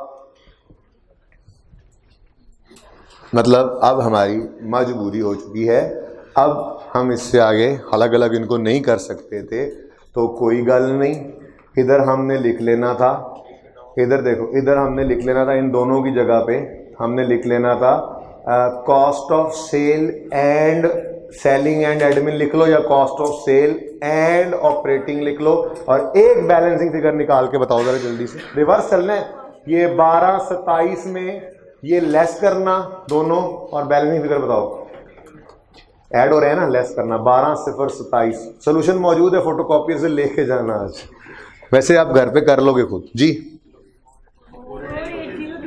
48023। Now this is balancing figure. अब जो एक्सपेंस का लेजरा बनना था, अगली मुसीबत क्या थी?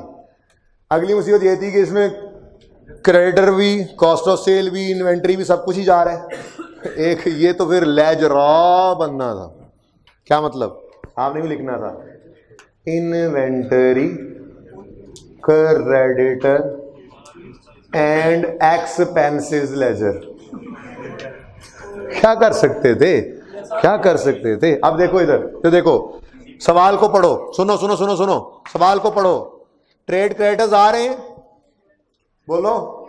ओपनिंग क्रेडिटर्स बताओ जरा जल्दी से। 4700। क्लोजिंग क्रेडिटर्स जी 5000। आगे बढ़ो, आगे बढ़ो। स्टॉक एंड ट्रेड तो, हाँ स्टॉक एंड ट्रेड भी, सॉरी सॉरी सॉरी सर, तरतीब से चलते हैं। पीपी का तो अपना लेजर बनेगा ना। ओके, सबसे पहले क्या आया? Stock and trade. Opening stock कितना? 6800। Closing stock 6970। Next, trade debtors, इनका तो अपना लेजर होगा ट्रेड डेटर्स का, क्योंकि सेल्स अलग आ रही है नहीं बेटा, गुस्सा ना करो अब, कोई नहीं, हाँ अब हजम करो इसको, ठीक है। प्रोविजन का भी लेजर बनाओगे, और प्रोविजन का चेंज भी एक्सपेंसेस में आपको पता है एडजस्ट हुआ करता है, होगा इंशाल्लाह, ठीक है। चलो लिखवा ही दो, चलो। ब्रॉड डाउन डेटर्स जितने भी होंगे, कैरी डाउन जितने भी होंगे, कैश वगैरह आ जाएगा यहाँ से। प्रोविजन बता दो बस। 360 क्लोजिंग, ठीक है। पता है क्या, पूरे सवाल में और कोई बैगेट की बात नहीं थी, तो यहाँ पर जो प्रॉफिट एंड लॉस में जाया करता है ना फिगर, कितना, ये यहाँ पर आकर एक्सपेंसेस में एडजस्ट होना था। जैसे पीपीई के लेजर में आपने सब कुछ कर लेना था, तो जो डेप्रिसिएशन एक्सपेंस बैलेंसिंग आना था वो भी यहाँ पर आकर एडजस्ट होना था, ठीक है। चलते रहे, अभी चलते रहे। ट्रेडेटर हो गए, प्रोविजन होगा, क्रेडिटर हो गया, एक्रूड एक्सपेंसेस, इधर देखो, इधर देखो, ओपनिंग एक्रूड एक्सपेंसेस, कोई नहीं नील है तो लिख देंगे, और क्लोजिंग एक्रूड एक्सपेंसेस जी 300, सही है। आगे बढ़ो। इंटरेस्ट पेबल का तो अलग लेजर होता है, इंटरेस्ट भी हमारे पास अलग है। टैक्स पेबल का अलग लेजर होता है, टैक्स भी हमारे पास है। ओपनिंग क्लोजिंग एक्सपेंसेस दोनों अवेलेबल। पेड की फिगर 1 मिनट में नीचे लिखेंगे। Okay, next. हाँ, कुछ सवाल है? अच्छा, अब आ जाओ एक्सपेंसेस की तरफ। लो जी, सारे बैलेंसेस लिख लिए। वो एक्सपेंसेस, बल्कि यूं लिख लो, cost of sale and operating expenses, लेकिन लिखना खैर से ब्रैकेट में, क्योंकि इसमें से डेप्रिसिएशन माइनस होगी, इसमें से provision for doubtful debt minus होगा, और ये बैलेंस फिगर यहां पर आएगी, और ये कैश यहां पे आएगा, और वो वहां पे चला जाएगा, और यहां से कैश, और सवाल खत्म, ठीक है जी। क्या सवाल मुश्किल था?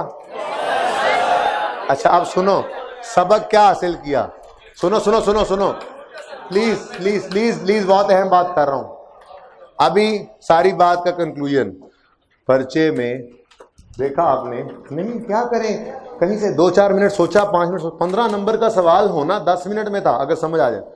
क्या करें, कुछ कर नहीं पा रहे, जो हो सके करके आना, छोड़ के मत आना। कितने बच्चे ऐसे होंगे जिनके ज़हनों में आ रहा है, हाथ खड़ा करें कि जी हमें लग रहा था ऐसा कर सकते हैं, पर हमने नहीं किया, पता नहीं कोई ऐसा, 1 2 3 मेरे पास हैं ऐसे बच्चे, 4 5 से 6 बच्चों के ज़हन में ऐसा आ रहा है, तो दुख होता है बाद में। तो कर दो जो ज़हन में आ रहा है, फंसते उलझ गए। ना करके भी आना है तो गलत कर रहा हो, नेगेटिव मार्किंग तो नहीं है, हिम्मत पैदा करो। अल्लाह हाफिज।